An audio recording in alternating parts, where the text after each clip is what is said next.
আমি ওনার বাসায় আসলাম, আসার পরে এই ছোট দুইটা ফুটফুটে বাচ্চাকে এই দেখেন আপনাদের সামনে আমি, হ্যাঁ দুইটা বাচ্চা যমজ, হ্যাঁ ফুটফুটে দুইটা বাচ্চাকে আপনাদেরকে আমি দেখাচ্ছি।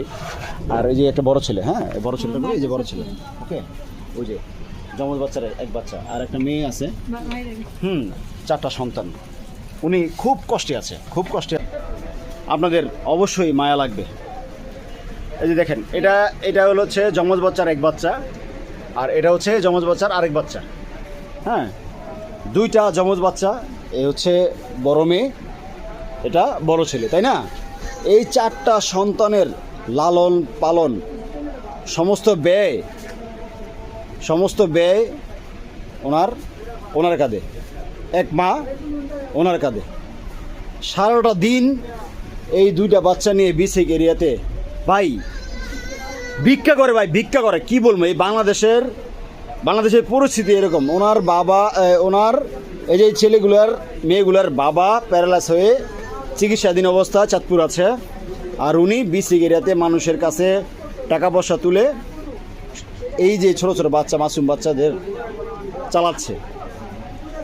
যদি কোনো হৃদয়বান ব্যক্তি যদি থাকেন, তাদের সাহায্য সহযোগিতা করতে পারেন, উনি উপকৃত হবে। এই ছোট ছোট বাচ্চাগুলার মাসুম বাচ্চাগুলো দেখেন, চেহারাগুলো দেখেন, এই ছোট ছোট বাচ্চাগুলার উপকার হবে, খুব ভালোভাবে চলতে পারবে যদি কোনো হৃদয়বান ব্যক্তি দায়িত্ব নিতে পারেন। আচ্ছা আপনি কি চান, মানে কি চান একটু বলবেন, জোরে বলবেন কথা। আমি কই আমার বাচ্চাদের জন্য সুব্যবস্থা হোক, আর আমার জামাইয়ের জন্য চিকিৎসার কোনো ব্যবস্থা হোক। আচ্ছা ব্রেন স্ট্রোক করছে, এটা উনি কি ভালো হবে, মানে চিকিৎসা নিলে ভালো হবে? চিকিৎসা করলে হ্যাঁ ভালো হইব। আপনি কি আপনার জামার চিকিৎসা মানে চান, মানে সুস্থ আমার স্বামীর চিকিৎসার জন্য আপনি টাকা জমাচ্ছেন না? কত টাকা লাগবে সঠিকটা জানি না, মানে ডাক্তার কইছে 1 লাখের উপরে লাগবে। আচ্ছা এই ছোট ছোট বাচ্চাগুলো যদি কোনো আশ্রয় কেন্দ্রে মানে রাখার কোনো ব্যবস্থা হয়, আপনি কি রাজি আছেন নাকি আপনার সাথেই রাখবেন? আমার সাথে রাখলেই ভালো, কিন্তু ওরা তো অনেক ছোট, ওরা তো আপনার সাথে রাখবেন কিভাবে? আপনি যেই কাজ করতেছেন এইতে করে এই ছোট ছোট বাচ্চাগুলোর তো মানসিকভাবে তারা প্রতিবন্ধী হয়ে যাবে। কাজ করতাম না, আমরা যদি সরকারিভাবে একটা অন্যভাবে ব্যবস্থা করেন আমার সাথে, যেন আমার বাচ্চারা থাকে, একটা ব্যবস্থা করে দিলে আমি আপনার ভালো হইব নাকি? আচ্ছা এই দুইটা বাচ্চার দায়িত্ব যদি কেউ থাকেন, যদি বাংলাদেশে এমন বহুত লোক আছে ভাই, টাকা পয়সা অযত্নে অবহেলা অনেক টাকা পয়সা নষ্ট করেন ভাই, এই ছোট ছোট বাচ্চাদের যদি দায়িত্ব নিতে পারেন, দেখেন এই দুইটা মাসুম বাচ্চা, এই মাসুম বাচ্চার উপকার হবে, এবং আপনারা এই উসিলায় হয়তো আরো অনেক কিছু পাইতে পারেন আল্লাহ তাআলার তরফ থেকে। তা আপনি বলেন, আর কিছু বলার থাকলে বলেন।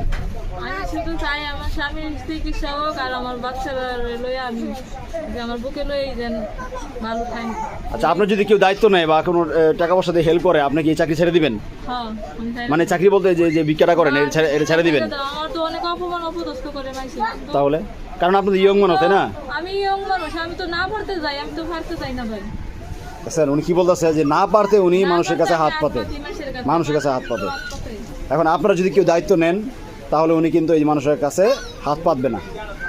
দয়া করে যদি কোনো হৃদয়বান ব্যক্তি থেকে থাকেন, তাদেরকে সাহায্য করার চেষ্টা করুন, ঠিক আছে আপা? ভুল ত্রুটি হলে মাফ করে দেন। হ্যাঁ ঠিক আছে, হ্যাঁ ওকে। কিন্তু আমরা চাই না যে এই ছোটো ছোটো বাচ্চাগুলা একটা গাড়িতে রেখে মানে তারা মানসিকভাবে সারাটা দিন একটা রাস্তার মধ্যে থাকে, মানসিকভাবে তারা ভেঙে পড়ুক, মানে তাদের ভবিষ্যৎ নষ্ট হয়ে যাক, আমরা চাই না।